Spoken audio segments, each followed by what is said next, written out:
Mas'ud akan solat baina maghrib wal isya, daripada maghrib sampai isya, di dalam ibadah dia. Maka aku bertanya kepada Abdullah bin Mas'ud tentang ibadat yang dia buat antara maghrib sampai isya. Maka kata Abdullah bin Mas'ud, itu adalah satu waktu. Kata Abdullah, itu adalah suatu waktu. Baina maghrib wal isya adalah suatu waktu yang mana majority, kebanyakan manusia itu dalam keadaan lalai dan ghaflah. Ghaflah dan lalai, dalam keadaan lalai. Majority orang maghrib sampai isya ni, umat berada dalam keadaan lalai. Jadi tuan-tuan dan puan-puan yang dirahmati oleh Allah SWT, kita semua ni adalah pilihan Allah. Kalau kita dapat duduk dalam satu hari antara maghrib sampai isya, minimum sehari semalam dalam hidup kita, kalaulah kita boleh mengasingkan waktu kita antara maghrib sampai isya, kita gazetkan waktu untuk kita berada di rumah Allah SWT. Sama ada kita duduk dalam pengajian, kita zikir, kita baca Quran, kita sembahyang sunat maghrib sampai isya. Tapi kalau dalam satu hari itu lima waktu kita ada di masjid, itu yang terbaik. Dan itu the best. Itu 5 waktu belakang imam. Setiap kali masuk 5 waktu solat, kita ada kat masjid. Itu yang terbaik. Tapi nak bagi tahu antara maghrib sampai isya ni, kata Ibnu Mas'ud, itu adalah satu keadaan waktu di mana majoriti umat ini dalam keadaan lalai. Mau tak lalai, waktu maghrib sampai isya itulah pasal malam paling ramai. Waktu bila pasal malam ni yang betul-betul crowd ni, yang paling seronok dekat azan maghrib tu. Itulah waktu yang mana Nabi beritahu, tahan anak-anak kalian. Bila tiba waktu hampir maghrib, Nabi kata tutup segala pintu dan tingkap, dan tahan anak-anak kecil kalian ni daripada keluar rumah. Kerana apa? Kerana waktu maghrib itu adalah waktu di mana keluarnya segala syaitan. Waktu maghrib ni, kalau dulu-dulu orang kata apa, waktu maghrib ni jangan keluar dulu, tunggulah dulu, tak elok pula waktu maghrib ni. Itu dia boleh kata. Dia nak istimbat dalil tu, dia tak tahu macam mana nak cakap. Orang tua dulu kan, dia jangan keluar waktu maghrib ni, tak bagus. Apa yang tak, dia tak tahu macam mana nak istimbatkan hukum dalil, macam mana nak keluarkan dalil. Tapi dia cakap betul. Jadi waktu maghrib itu waktu di mana berlaku peralihan. Waktu malamnya kita bermulanya siangnya di alam jin. Jin ni tunggu. Waktu syaitan maghrib ni itu waktu dia. Jadi tuan-tuan dan puan-puan yang dirahmati oleh Allah SWT, kita datang ke rumah Allah SWT, punya besarlah seremban selatan. Ini adalah pilihan Allah Ta'ala. Siapa yang Allah kehendaki, kita ni adalah pilihan Allah. Bukan kita yang datang surau ni sebenarnya. Zahir nampak macam kita bawa kereta, tapi hakikatnya Allah yang bawa kita. Kita semua ni adalah pilihan Allah. Allah yang pilih kita. Dia bukan kerana rumah kita ni bersebelahan dengan surau ni, ataupun kita memiliki satu kenderaan yang baik, harga 100,000 yang boleh bawa kita datang masjid. Bukan kerana kita memiliki kesihatan yang baik, kita makan vitamin harga 300-400 botol yang boleh bawa kita datang rumah Allah. Tak ada kan? Sebab kalau kita kata rumah kita hampir dengan surau, ada orang rumah dia, pintu pagar dia sebelah pintu pagar surau. Pintu pagar dia dengan pintu pagar surau tu bercampur, tapi 20 tahun tak masuk surau. Sebab dia bukan pilihan Allah. Kalau kita kata kita memiliki kenderaan, ada orang yang memiliki harga kenderaan lebih mahal daripada kita. Tapi kenderaan yang mahal itu tak boleh bawa Tuhan di dalam rumah Allah Ta'ala. Bukan kerana kita sihat. Ada orang lagi sihat boleh kita. Tapi kesihatan dia, ubat yang dimakan, suplemen yang dimakan tu tak mampu untuk bawa dia datang rumah Allah SWT. Kita ni adalah pilihan Allah. La haula wala quwwata illa billahil aliyyil azim. Jadi tuan-tuan dan puan-puan yang dirahmati Allah SWT,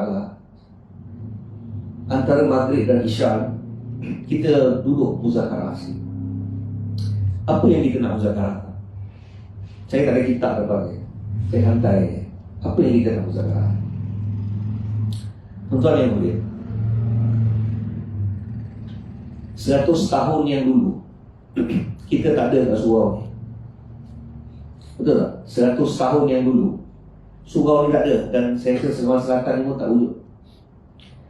Yakinlah tuan-tuan, 100 tahun daripada sekarang, kita yang dalam surau ni seorang tak ada. 100 tahun yang lepas surau ni tak ada. Percayalah cakap saya, wallahi, demi Allah yang memegang nyawaku di tangan dia, 100 tahun daripada hari ini, kita yang duduk dalam surau ni hari ini seorang pun tak ada dia. Bermakna apa? Bermakna kehidupan dunia ni satu kehidupan yang sebenarnya.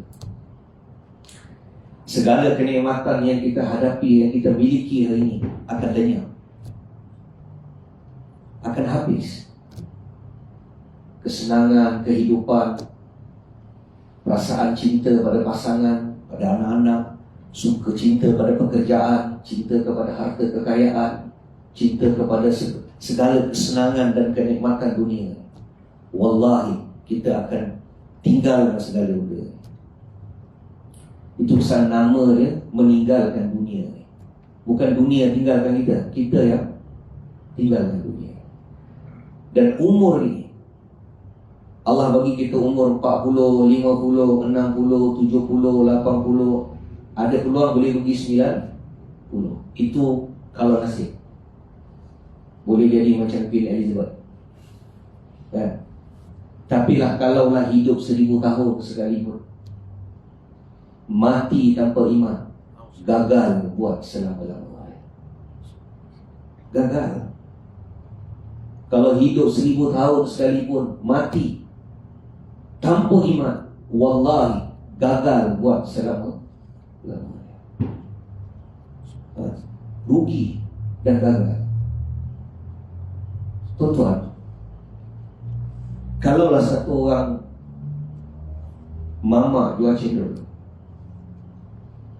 kalau dia kata dia rugi bulan ni, dia jual cendol, dia kata ini bulan rugi, agak-agak dia punya rugi berapa?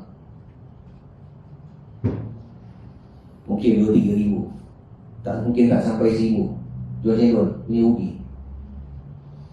Tapi kalau LKI Bistro beritahu ini bulan Ustaz, saya memang niaga rugi,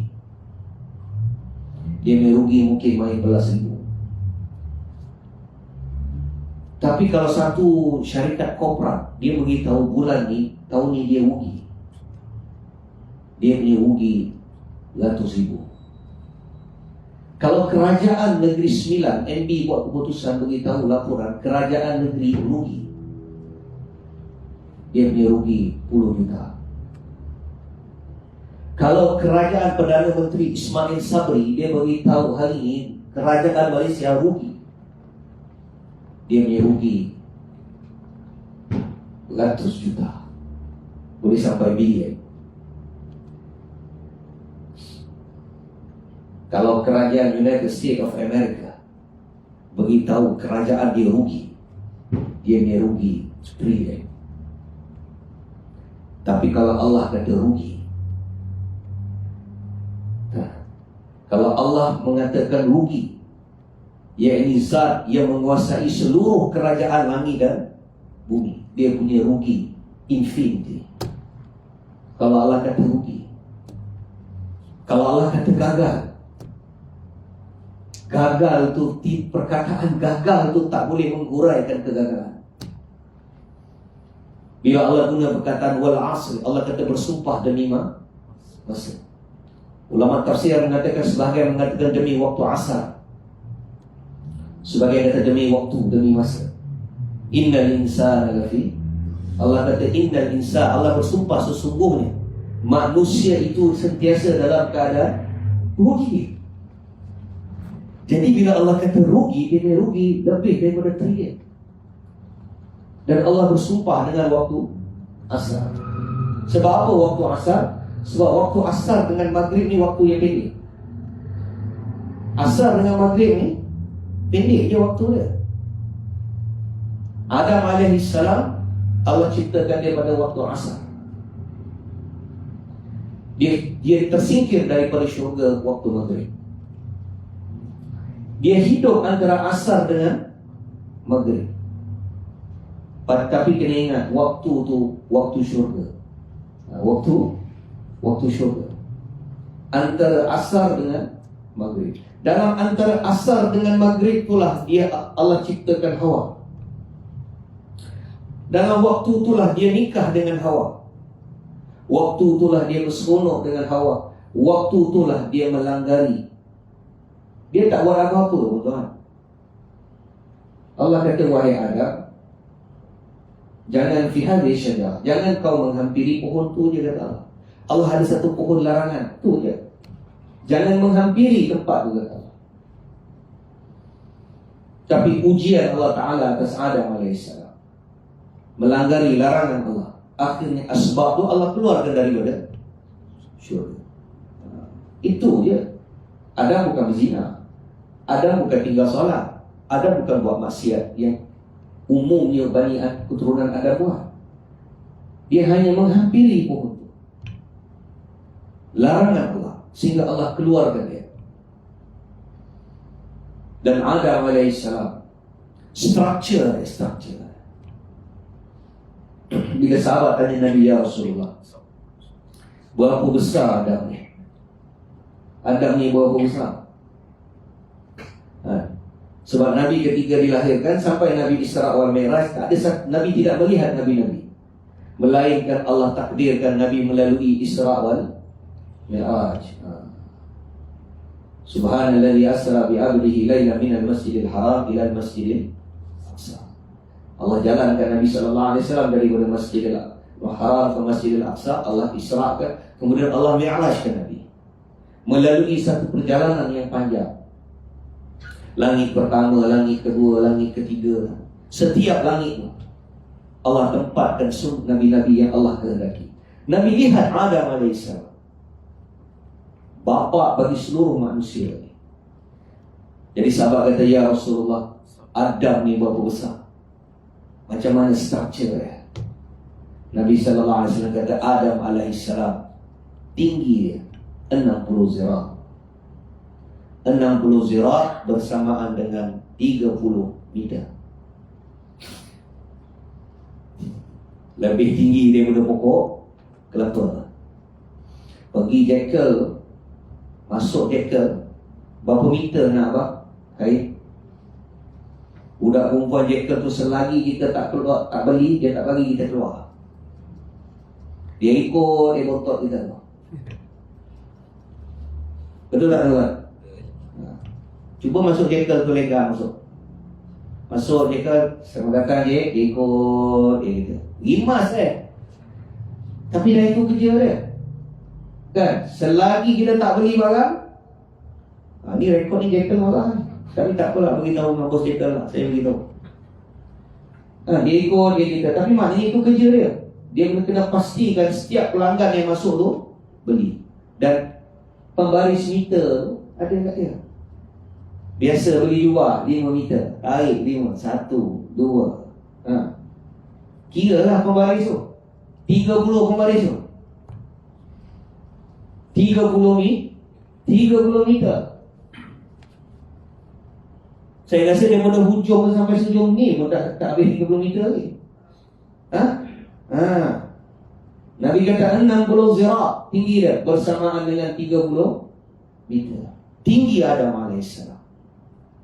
Dengan ketinggian tu, structure tinggi dia, belum structure ni tinggi dia. Barulah logik dia boleh jalan daripada India untuk menunaikan baik haji di Baitullah ini Haram. Kalau badan macam kita, memang wheelchair lah. Dengan struktur 60 zirah. Jadi kata para ulama, lebih tinggi daripada ukuran dinosaur. Jadi sebenarnya bukan dinosaur itu yang besar, akan tetapi kata Nabi SAW, anak keturunan Adam itu makin lama makin kecil. Struktur Adam AS. Orang kata dia, satu manusia yang ditakdirkan masuk ke dalam neraka, kata Nabi, ahli neraka, sebatang giginya sebesar gunung Uhud. Sebatang gigi. Maknanya apa? Sebelum masuk ke dalam neraka, Allah besarkan tubuh badan ahli neraka. Allah besarkan tubuh badan ahli neraka sebesar-besarnya, supaya apa? Supaya merasai kesakitan azab api neraka. Kalau tapak tangan kita besar ni, kena api besar ni sakit. Tapi kalau tangan sebesar-besar, seluruh bahagian ni sakit. Allah besarkan tubuh badan ahli neraka. Jadi tuan-tuan dan puan-puan yang dirahmati oleh Allah SWT, kehidupan yang kita hidup ni akan berakhir. Allah beritahu dalam Quran, kullu nafsin za'iqatul maut wa innahum tuwaffawna ujurakum yawmal qiyamah faman zuhziha 'anil nar wa udkhilal jannah faqad faza wa mal hayatud dunya illa mata'il ghurur. Allah kata kullu nafsin za'iqatul maut, setiap yang hidup pasti merasai mati. Barang siapa yang diselamatkan daripada neraka jahanam dan dia dimasukkan ke dalam syurga, faqad faza, maka dia ni orang yang berjaya. Allah sebut berjaya. Bila Allah sebut berjaya, berjaya sungguh kita. Wa mal hayatud dunya, kata Allah, tiadalah kehidupan dunia yang kita hidup ni illa mata, melainkan dia satu benda yang senda gurau, main-main, seronok sekejap.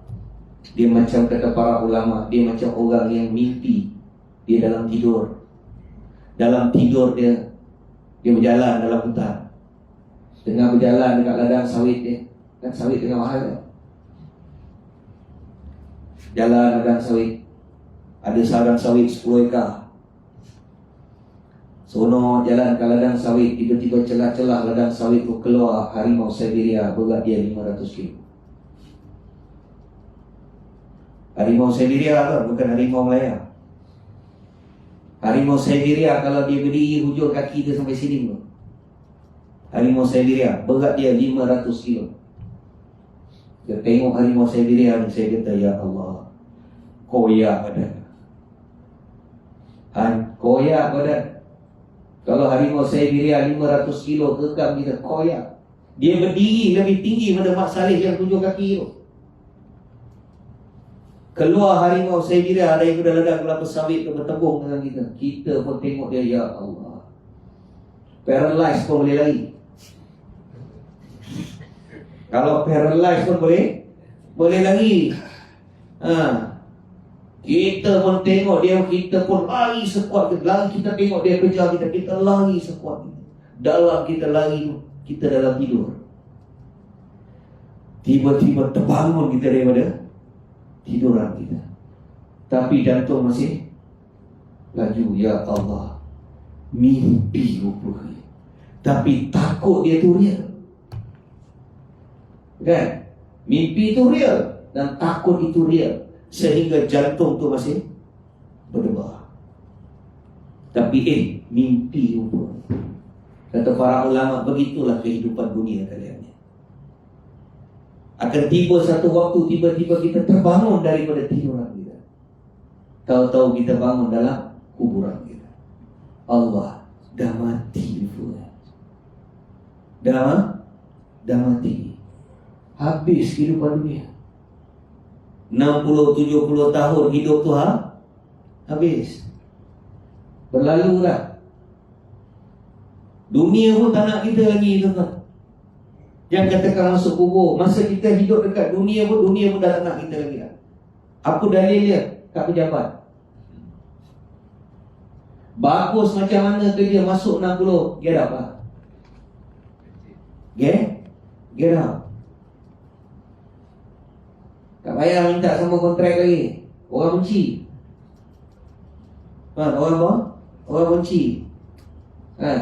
Duduk jadi ketua pengarah dan bencin 60, get up lah.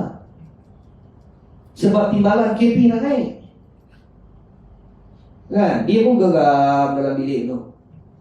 Hari-hari masuk bilik ketua pengarah. Ui, bila lah dia nak keluar ni. Timbalan untuk ketua pengarah lain bilik Kita nak pencen 60, kira pejabat pun suruh kita keluar. Kita tak nak keluar, minta sambung kontrak setahun dua. Menyumpah orang daripada timbalan ketua pengarah sampai pegawai buat menyumpah dia. Pasal apa? Tak boleh naik. Jadi inilah kehidupan dunia. Pejabat akan suruh kita keluar. Satu hari dunia itu akan suruh kita keluar daripada dunia ini. Jadi kehidupan kita akan berlalu, ni akan berakhir. Bila Allah nak tamatkan riwayat hidup kita, wallah, dia akan datang satu waktu, tuan-tuan, iaitu hari di mana kita semua ni, Nabi Sallallahu kata, hari kita nak berhenti jadi orang. Hari kita nak berhenti jadi orang. Tu masa akan tiba satu waktu kita akan berhenti. Allah akan tamatkan kehidupan dunia kita ni. Melainkan orang yang kembali kepada Allah Subhanahu Wa Taala apabila dia bawa dua perkara. Dia bawa dua perkara ni, dia akan selamat. Dia tak ada dua perkara ni, walaupun harta dia 300 bilion, dia gagal di sisi Allah Ta'ala. Yang pertama kata para ulama, apabila dia bawa iman yakin yang betul dengan Allah Ta'ala. Dia bawa iman yakin yang betul dengan Allah. Dan yang kedua, dia bawa semua amal-amal kesalehan. Semua amal kesalehan. Dua benda ni. Dan apabila satu orang mati, fitnah yang pertama yang kita akan hadapi adalah fitnah di kuburan. Fitnah kuburan.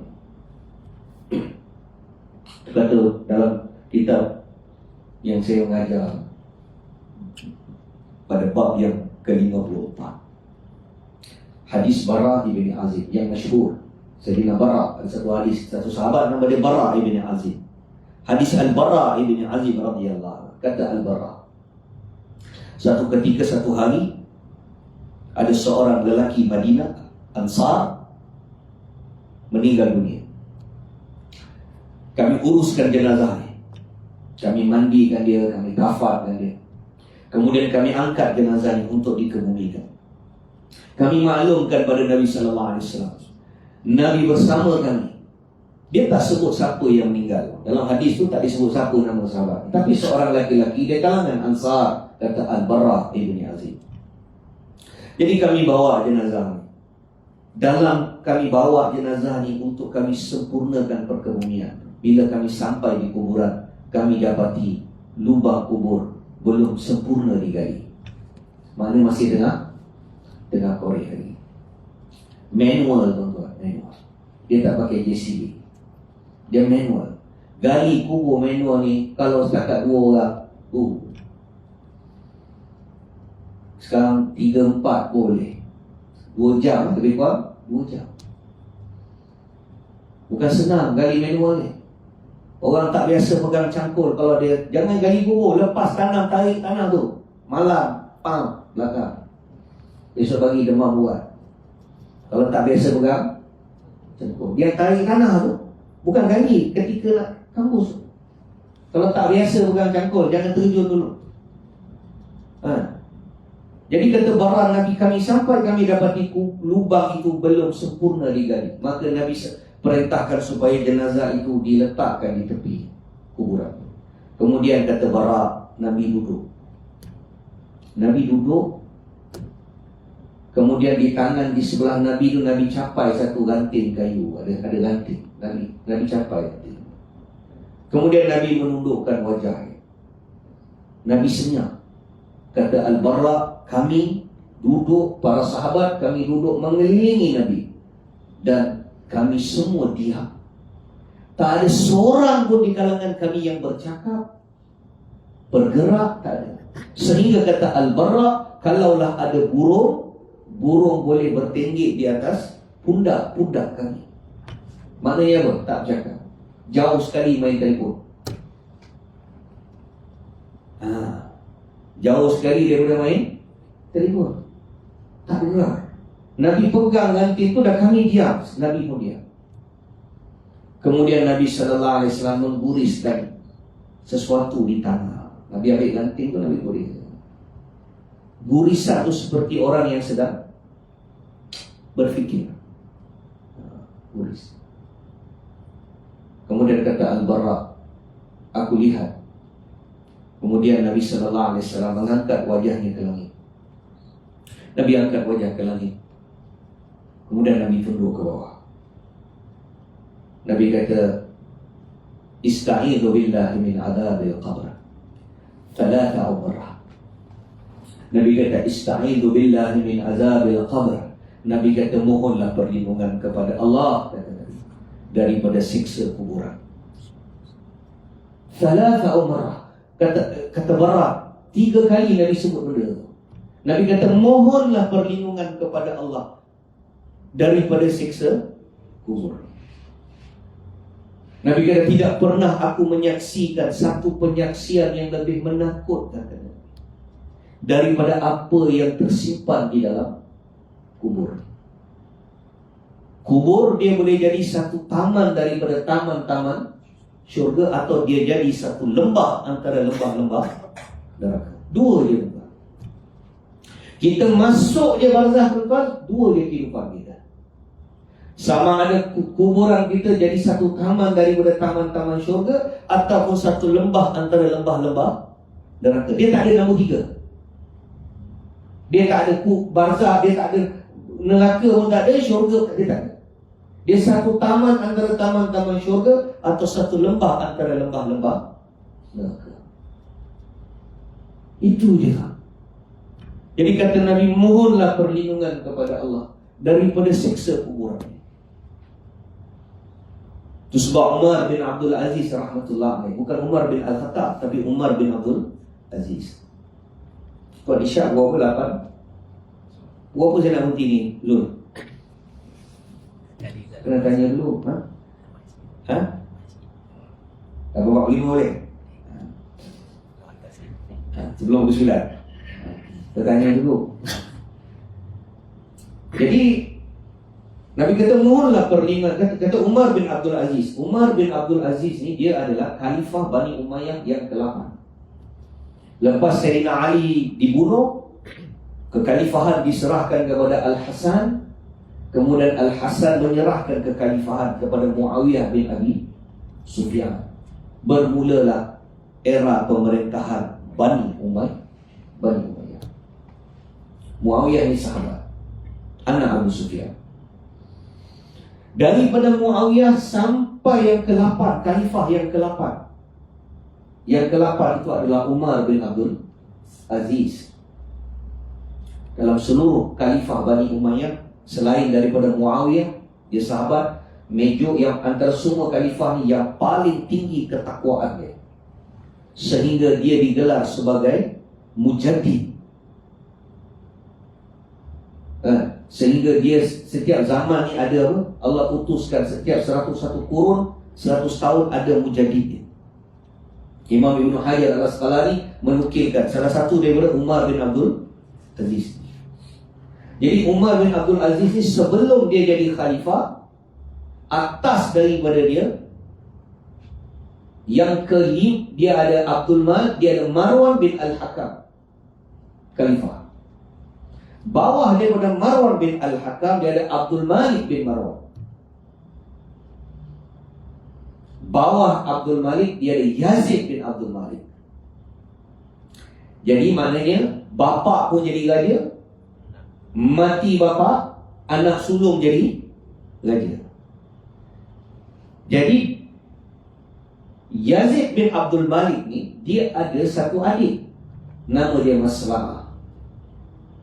Dia ada adik laki-laki, Maslamah nama dia.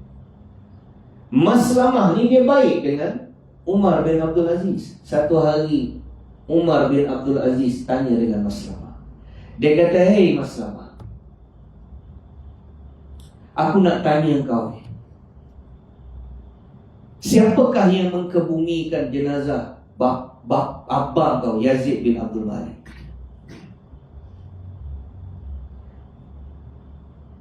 Dan siapakah yang mengkebumikan ayah kau ni Abdul Malik bin Marwan? Jadi Maslamah kata, "Wahai Umar, yang mengkebumikan mereka ni adalah hamba aku." Dia ada hamba. Hamba aku yang kebumikan dia orang, yang turun dalam liang lahat, yang uruskan dia. Sebab dia kerabat dia raja. Kalau raja mati pun, raja turun dalam lubang ke? Tak ada kan? Kalau raja mati, saya tak rasa nak raja turun dalam liang lahat. Dia adalah orang yang urusan perkebumian. Jadi Umar bin Abdul Aziz tanya dengan Maslamah. Dia kata, "Wahai Maslamah, siapa yang mengkebumikan? Kau tahu tak tahu?" Maslamah kata, "Yang turun dalam kubur, yang uruskan abang aku Yazid bin Abdul Malik, yang uruskan bapa aku ni Abdul Malik bin Marwan ni, hamba aku," kata dia. Jadi Umar bin Abdul Aziz, "Nak tak aku beritahu kau apa yang hamba kau tu beritahu aku? Nak aku beritahu?" Kata Umar bin Abdul Aziz, dia kata, "Wahai Maslamah, ketika dia menurunkan jenazah abangmu Yazid bin Abdul Malik, aku hadir," kata dia. Ketika jenazahnya itu diturunkan, ketika nak masuk dalam lahat tu dah turun dah, kata dia. Tiba-tiba aku lihat kaki dalam kafan dia bergegar. Kaki dalam kafan dia bergegar. Kemudian hamba tu berkata, "Wallahi, demi Allah, demi Tuhan Kaabah, dia telah hidup kembali." Aku mengatakan, "Wallahi, demi Allah, azab bagi dirinya sudah disegerakan." Wallahi, Umar bin Abdul Aziz disebabkan peristiwa itulah terislah dia, berubah hidupnya. Manusia ni tuan-tuan, kadang-kadang kita dia mesti ada satu peristiwa yang berlaku dalam hidup kita ni, yang kadang-kadang berlaku turning point. Turning point. Yang dulu kita ni memang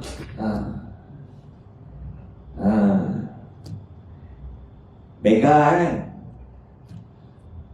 Sekali Allah hentak kita, tertonggeng kita, berubah dia. Berapa ramai yang Allah Ta'ala musnahkan kehidupan dia, Allah hilangkan harta kekayaan dia, Allah jatuhkan dia, Allah rugi dan perniagaan dia, Allah ambil orang yang dia sayang dalam hidup dia, Allah matikan bini dia, Allah matikan anak yang paling dia sayang. Berapa ramai yang Allah hilangkan benda supaya apa? Supaya orang itu kembali kepada Rabbun Allah. Kadang-kadang itulah anak, dalam 5 anak yang kita ada tu, yang seorang ni lah paling pandai kan? Yang lain tu lebih kurang, tapi yang seorang ni UPSR 5A, masuk SRP-nya, SPF, yang ni memang masuk universiti yang mengharumkan nama ayah dia. Kadang-kadang yang ni Allah ambil. Tengah dia kemuncak, Allah ambil. Runtuh hati kita, Allah hilangkan dia, Allah hilangkan harta kekayaan kita. Supaya, dan banyak orang peristiwa-peristiwa macam ni, dia jadi titik tolak perubahan dalam hidup. Dulu tak ingat Allah, kembali kepada Allah. Jadi kata Umar bin Abdul Aziz, "Wahai Maslamah, aku lihat kaki dalam kain kafan dia bergegar." bergegar. Ini kisah Imam Ibnu Qayyim bawa dalam kitabnya. Kan takut nanti ada rot lah saya ni kuliah. Ini pak-pak Wahabi ramai lah. Dia rot. Dia panggil kita penglipur lara. Penyakit dalam hati ada penyakit. Ingat semua ustaz-ustaz mengaji ni tak mengaji ke? Depa je mengaji ke? Kita tak mengaji. Kita pun mengaji. Tapi kawal sikit. Mau kawal. Jangan bergumam dalam hati kita ni kita lebih baik daripada orang. Itu gumamnya iblis. Itu gumamnya iblis. Bila dia merasakan siapakah yang lebih baik daripada aku, siapakah yang lebih paham agama ini daripada aku, jaga-jaga. Jaga-jaga. Berhati-hati dengan barang tiruan. Berhati-hati dengan barang tiruan.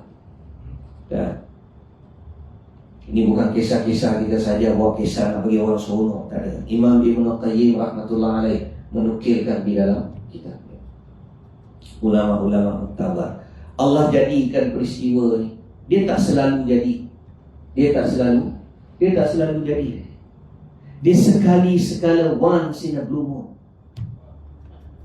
Once in a blue moon. Sekali-sekala benda tu berlaku dengan izin. Sebab Allah nak beri ikhtibar. Nabi SAW tak hidup bersama kita. Kita tak ada Nabi. Nabi tak bersama kita. Sahabat radhiyallahu anhum melihat Nabi susuk tubuh Nabi. Dia melihat perkara-perkara ajib yang berlaku di hadapan Nabi SAW. Sahabat tengok Jibril. Jibril datang. Sahabat tengok Jibril. Sahabat Aisyah radhiyallahu tengok Jibril. Majoriti sahabat tengok Jibril. Melihat susuk tubuh Nabi sallallahu alaihi wasallam. Tapi kita tidak melihat Nabi. Jadi Allah datangkan sesetengah peristiwa. Kadang-kadang peristiwa itu berlaku, Allah datangkan melalui mimpi orang-orang yang salih. Orang yang salih. Akhir sekali itu kan, Allah datangkan Allah datangkan berita-berita gembira kepada, sebab kita tak ada Nabi. Jadi kalau ada Nabi, Allah datangkan wahyu. Allah bagi wahyu. Tapi bila tak ada Nabi, tapi kerana umat ini adalah umat yang dirahmati, kata para ulama, setelah Allah wafatkan Nabi, Allah wariskan umat ini dengan para ulama. Orang-orang yang saleh. Setiap 100 tahun Allah datangkan seorang mujadid. Setiap 100 tahun ada mujadid. Ada dia punya apa? Kalau kita mengaji bab wali abdal, dia ada 25 para wali abdal. Akhir sekali Ghaus yang ke-25.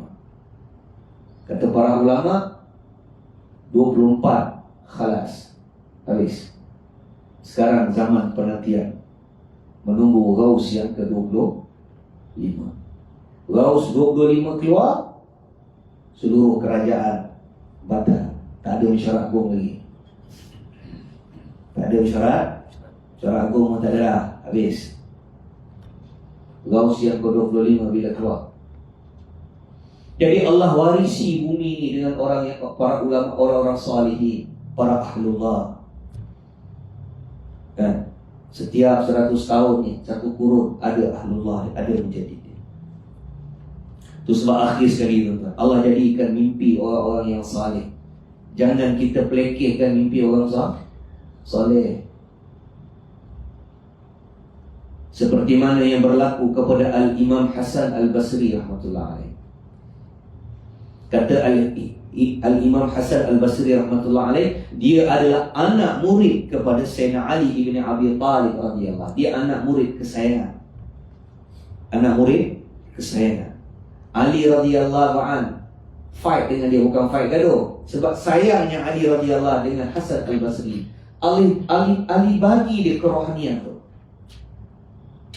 Ali radhiyallahu an mengambil sanad agama dengan Nabi sallallahu alaihi wasallam. Dia dan Nabi bagi kerohanian tu. Dia panggil kerohanian. Macam orang mengaji silat, orang belajar silat kan. Orang belajar silat, dalam dia belajar silat dengan tuan guru dia, dia mesti ada satu dua murid, anak murid yang tuan guru dia sayang. Dia mesti ada satu dua orang. Last sekali buah pukul yang last tu dia bagi yang orang ni je. Dalam mengaji semua tu, last sekali yang paling dia sayang tu, ada yang lain tu dia tak bagi. Yang last yang paling dia sayang tu dia bagi yang buah pukul yang istimewa. Dia bagi. Dia ada kerohanian dia ada fight dia. Jadi Ali radhiyallahu telah mengambil kerohanian daripada Nabi sallallahu alaihi wasallam. Kemudian Ali dalam kehidupan dia, Hasan al-Basri adalah salah seorang anak murid kesayangan Ali ibni Abi Thalib. Jadi bila Hasan al-Basri satu ketika dia nak masuk dalam masjid di Basrah, ketika dia nak masuk dalam masjid, berdiri satu perempuan depan pintu. Perempuan tu kata, "Ya Hasan," dia kata, "Wahai Hasan, tolonglah aku," kata dia. Hasan kata, "Pasal apa ni?" Dia kata, "Wahai Hasan, aku ni," dia kata, "aku ada seorang yang anak perempuan. Aku ada seorang yang anak dara. Dan anak dara aku ni telah mati, wahai Hasan. Dah 2 bulan dah. Aku sangat merindui dia. Aku dalam 2 bulan ni sekali pun aku tak mimpi dia. Dan aku tidak tahu bagaimana keadaan dia setelah mati ni, wahai Hasan. Tolonglah aku, Hasan," dia kata. Hasan kata, "Nak apa? Tolonglah. Ajarkanlah aku sesuatu supaya aku boleh melihat dia, supaya aku dapat bermimpi untuk tengok keadaan anak aku ni. Bagaimana keadaan dia di barzah." Sebab apa dia minta mimpi? Sebab kata para ulama, roh orang yang hidup boleh bertemu roh orang yang mati hanya melalui waktu tidur. Itu sebab orang yang tidur, dia dikenali sebagai kewafatan tidur. Wafat, tapi wafat tidur. Orang yang mati, wafat, dia wafat maut. Jadi hanya bila orang yang wafat tidur inilah roh itu keluar daripada jasad. Jika Allah izinkan, dia ditakdirkan bertemu dengan roh orang yang telah berada di alam barzah. Ditemukan, Allah temukan dia di satu tempat di sempadan negeri barzah. Jadi kata Al-Imam Al-Hasan Al-Basri, perempuan ni kata, "Wahai Hasan, tolonglah aku," kata dia. "Ajarkanlah aku sesuatu. Dah 2 bulan anak mati tak? Mimpi pun tak tahu bagaimana keadaan dia, baik ke, buruk ke." Jadi bila dia perempuan ni, dia Hasan kata, "Aku merasa kesihat tengok dia." Kemudian kata Hasan macam ni lah, Makcik sebelum tidur, tuan-tuan nak buat, tuan-tuan boleh buat. Ini dalam kitab. Ni Imam Al-Hasan Al-Basri, dia kata, "Makcik, kalau makcik nak, tak apalah, saya bagilah." Makcik sebelum tidur, maknanya lepas dah habis sembahyang isyak, dah habis witir, dah habis sembahyang sunat, dah habis witir, sebelum nak tidur, makcik dirikanlah solat 4 rakaat. 4 rakaat. Tak kisah, nak 2 pun boleh. Sekali jalan 4 rakaat, satu salam macam sembahyang isyak tu pun boleh. Tapi kata Hasan, sembahyang 4 rakaat. Rakaat yang pertama bacalah suratul Fatihah dengan Alhaakumut Takatsur. Yang kedua surah Al-Fatihah, Alhaakumut Takatsur. Yang ketiga surah Al-Fatihah, Alhaakumut Takatsur. Baca surah tu lah, yang baca Alhaakumut Takatsur, rukuk lah kan? Maksud saya tu, saya tegang betul ni. Kadang-kadang orang salah faham, dia baca Alhaakumut Takatsur, Allahu Akbar. Maksud saya tu, baca surah tu sampai habis surah Al-Fatihah dan habiskan surah Alhaakumut Takatsur. Rakaat pertama sama, rakaat kedua sama, rakaat ketiga sama, rakaat keempat sama. Kemudian kata Hasan, lepas tu naik di atas kamar tempat tidur dan berselawatlah engkau ke atas Nabi sallallahu alaihi wasallam dengan bilangan yang banyak, sebanyak mungkin sehinggalah engkau tertidur. Jangan kau bercakap-cakap dengan sesiapa. Dan saya tambah, Hasan tak cakap, saya tambah, jangan main telefon. Ni kan perangai kita, kan nak tidur tu kan apa. Wudu tak ambil, tasbih Fatimah tak baca, Al-Mulk tak selesai, tak ambil apa. Doa tidur pun tak baca. Macam mana kita nak mimpi jadi wali? Tak boleh. Jadi kata Hasan Al-Basri, naik di atas tempat tidur, hendaklah jangan kau bercakap dengan sesiapa, kemudian kau memperbanyakkan selawat sehinggalah engkau tertidur. Hasan ajar dia sekali je. Perempuan tu balik. Masa Hasan beritahu tu, orang nak masuk masjid pun tengok. Macam kita lah, tiba-tiba imam nak jumpa imam. Tu ada satu perempuan nak jumpa imam. Kita pun tengah keluar masuk depan pintu masjid, dengar perbualan dia.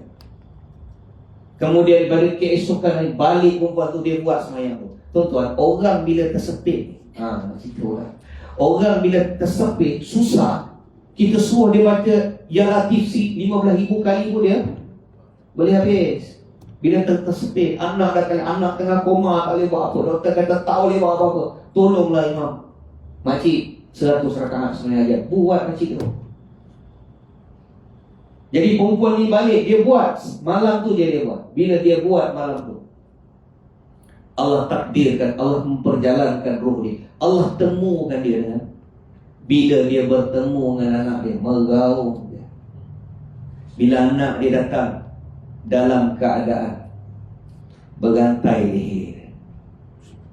leher dia berantai kedua tangan dia, dan berantai kedua kaki dia. Bila dia temu anak dia, meraung dia. Anak pun datang, anak tak meraung. Anak tengok mak dia, anak dia pun meraung perempuan. Anak dia kata, wahai mak, inilah sebabnya saya tak nak jumpa mak. Tapi mak nak sangat jumpa.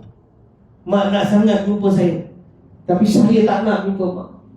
Sebab saya tahu kalau saya datang macam ni, mak mesti meraung. Tapi mak nak sangat jumpa saya. Mak dia kata, pasal apa? Siapa kau jadi macam ni? Dia kata, wahai mak, ini adalah disebabkan dosa-dosa yang saya buat. Mak tak tahu. Dosa yang saya buat belakang mak. Saya buat dosa, mak tak tahu. Kan ramai anak perempuan kita bermaksiat, kita tak tahu. Ramai. Mak ayah dia tak tahu. Tahu-tahu mati. Dah mati pun tak tahu. Dia kata, mak, ini adalah kemaksiatan yang saya buat, yang tiada siapa yang tahu, mak pun tak tahu. Dan saya mati dalam keadaan tak sempat untuk bertaubat. Inilah bahagian saya, mak. Meraung.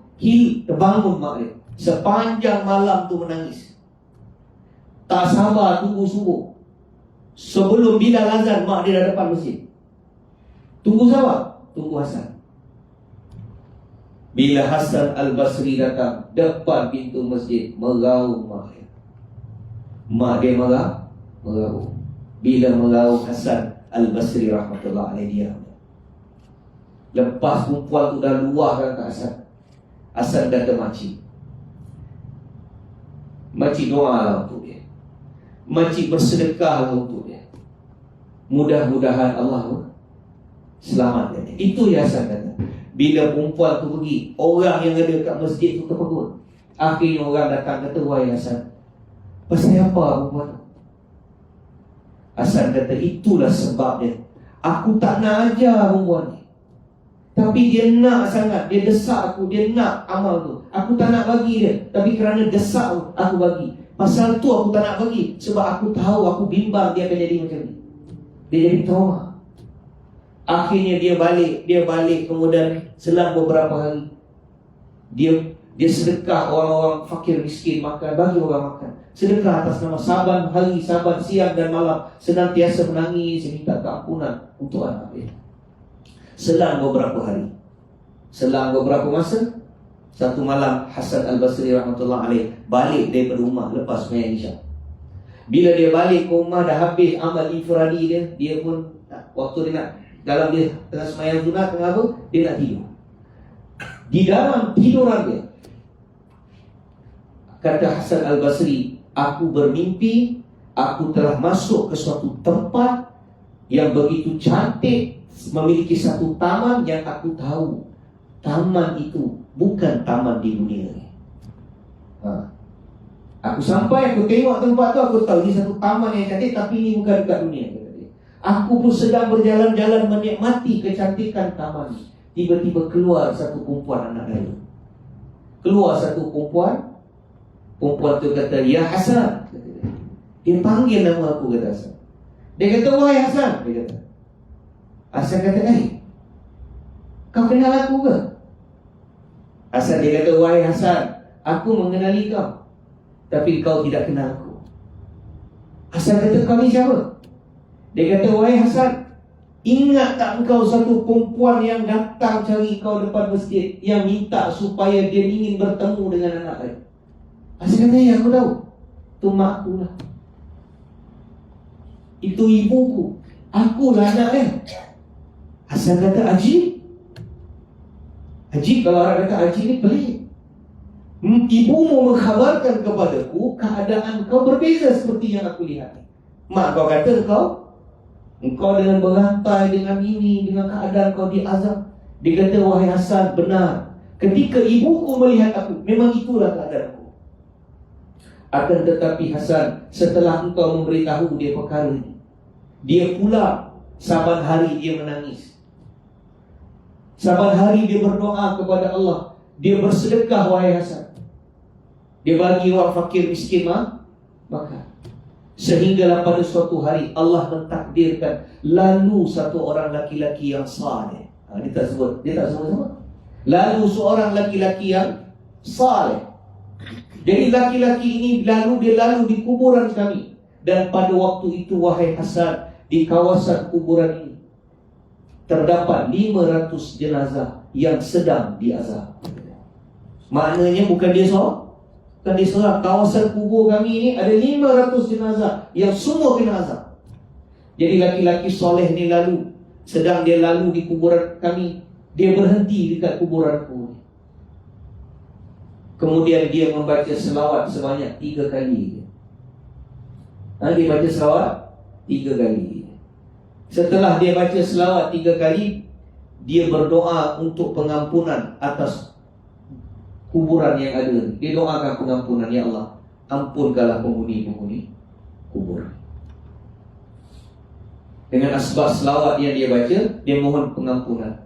Dia berlalu. Apabila habis dia berdoa, kata perempuan ini, kami yang berada di barzah mendengar satu seruan yang mengatakan supaya dihentikan azab. Berhenti. Dia pakai full power. Tahu? Full power. Bukan agung dia ada full power. Dia ada executive power. Kata perempuan tu semua sedang diazab, tiba-tiba keluar satu suara didengari oleh seluruh penghuni kubur supaya berhenti azab.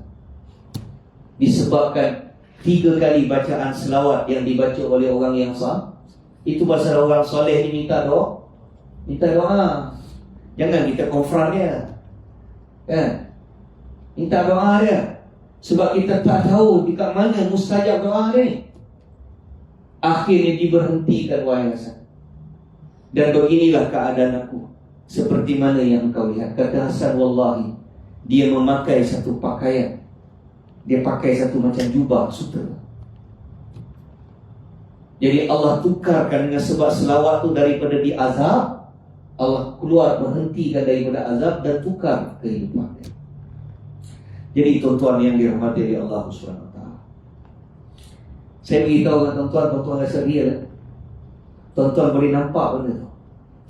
Itulah kehidupan dia, tuan-tuan. Kalau salah pencaturan kita dekat dunia ni, kita akan jadi susah dekat barzah. Sebab hidup di barzah ni, tuan-tuan, main jutaan tahun. Bayi yang terakhir mati daripada dunia ni, dia masuk barzah sekurang-kurangnya 50,000 tahun masa. Itu sebabnya Allah jadikan barzah ni satu tempat. Dia dunia pun bukan, dia akhirat pun bukan. Ulama mengatakan barzah ini satu alam. Dia dunia pun bukan, dia barzah pun bukan. Tetapi dia memiliki sifat dunia, ada sikit dekat dia. Sifat akhirat pun ada sikit dekat dia. Allah jadikan barzah untuk apa? Baiknya Allah Ta'ala. Allah jadikan barzah sebagai satu tempat untuk menghapuskan dosa orang-orang yang mati. Dengan asbab doa dan istighfarnya orang-orang yang hidup terhadap orang yang mati. Nabi kata ummati ummatan marhumah. Umat aku ni adalah umat yang dirahmati. Ta'khuluna fi kuburiha. Mereka masuk ke dalam kubur bidhunubi kal jibal, dengan membawa dosa sebesar gunung. Akan tetapi kata Nabi, apabila hari mereka dibangkitkan, bila mereka bangkit, sebahagian majoriti, sebahagian besar dosa-dosa mereka telah dihapuskan, disebabkan doa dan istighfarnya orang-orang yang hidup terhadap orang yang mati. Itu pasal barang siapa yang baca Rabbi ghafirli wali walidayya walil mu'minina wal mu'minat wal muslimina wal muslimat al ahya'i minhum wal amwat. Allah beri ganjaran pahala sebanyak orang yang mati. Itu sebab Allah jadikan barzah ni transit, supaya orang yang hidup ni macam kita ada peluang untuk bantu orang yang mati. Itu sebab di sisi jumhur ulama Ahlus Sunnah wal Jamaah, majoriti ulama Ahlus Sunnah, majoriti ulama umat ini berpegang pada pandangan apa saja amal kesalehan yang dibuat oleh orang yang hidup, pahala tu boleh diberi pada orang yang mati. Itu kaul kita. Siapa tak nak baca tahlil, it's okay. It's okay.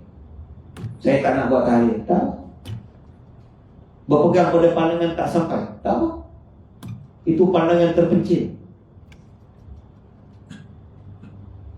Buat baca Fatihah untuk orang mati, tak sampai, tak apa.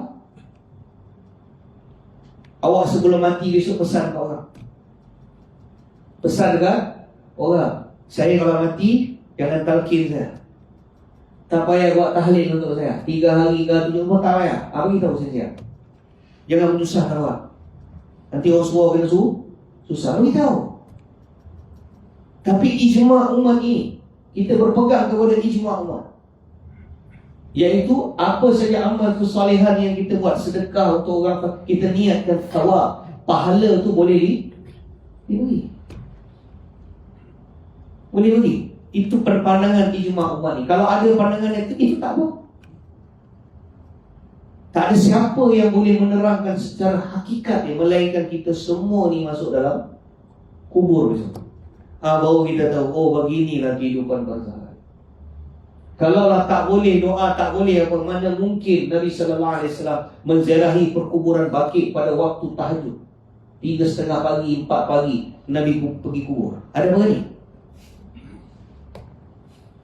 Sembang ini tak sunnah, itu tak sunnah, ini bid'ah. Okey, tak apa. Nabi bangun 3:30, 4 pagi pergi Baqi' doa kat kubur. Kau ada berani? Tak berani. Tak berani pula. Nabi pergi ke Baqi', Nabi doakan pengampunan untuk orang Baqi'. Kita kalau pergi 4 pagi kat kubur, kita apa? Tengah-tengah pergi salam, Assalamualaikum ya ahlal kubur. Tiba-tiba kubur menjawab Waalaikumsalam. Apa jadi dia? Kita lalu depan makam Haji Said tu, RZ kita cuma masuk dalam longkang lah. Nabi doa, kata Aisyah radhiyallahu anha, Nabi pergi ke Baqi' pada waktu tahajud, Nabi doakan pengampunan. Nabi angkat tangan, Nabi kata, ya Allah, ampunkanlah penghuni-penghuni Baqi'. Jadi tuan-tuan, kalau kita ada mak, ada ayah yang dah meninggal, ziarah kubur ya. Ruh itu berada di kuburan, kata Imam Ibn Qayyim. Bila menziarahi kubur dia, Allah mengembalikan ruh itu ke kuburannya. Ziarah mak ayah kita yang dah meninggal ni, cari masa. Jangan kita fikir tak apa, dia dah mati ya, buat baca kat rumah ya. Tapi kalau kita ada peluang untuk pergi, pergi. Baca kat rumah tu lain hal, berdiri di sisi kuburan dia itu lain hal. Itu mengembirakan dia. Bagaimana kata Nabi kata, bila kita menghampiri kuburan itu, memberi salam, Allah mengembalikan ruh tu. Macam mana Allah kembalikan transaction tu, itu urusan Allah. Tapi kita akan menyaksikan bila hari kita semua berhenti jadi orang. Mati ya kita, masuk ya kubur, oh macam ni rupanya. Oh, transaction dia macam ni. Jadi tuan-tuan, saya berpesan dengan diri saya dan tuan-tuan, kita sama-sama mohon keampunan kepada Allah SWT, dan kita mohon supaya Allah SWT jadikanlah kita insan yang bertakwa, dan kita mohon Allah Ta'ala sudahkan hidup kita dengan kesudahan yang baik. Allah kekalkan kita dalam ketaatan sampai akhir umur kita. Dan bila kita mati, kita minta Allah bantu kita pada waktu mati kita. Dan Allah bantu kita di kuburan, di mahsyar, di sirat, di mizan. Dan kita mohon dengan Allah, masukkanlah kita ke dalam syurga bighairi hisab, tanpa diazab dan tanpa dihisab, bersama dengan seluruh ahli akrabin, seluruh ahli keluarga kita. InsyaAllah, InsyaAllah. Jadi saya mohon maaf tuan-tuan kalau ada tersalah bahasa dan sebagainya. Saya mohon maaf tuan-tuan dan mohon ampun Allah SWT. A'udzubillahi minasyaitonirrajim. Bismillahirrahmanirrahim.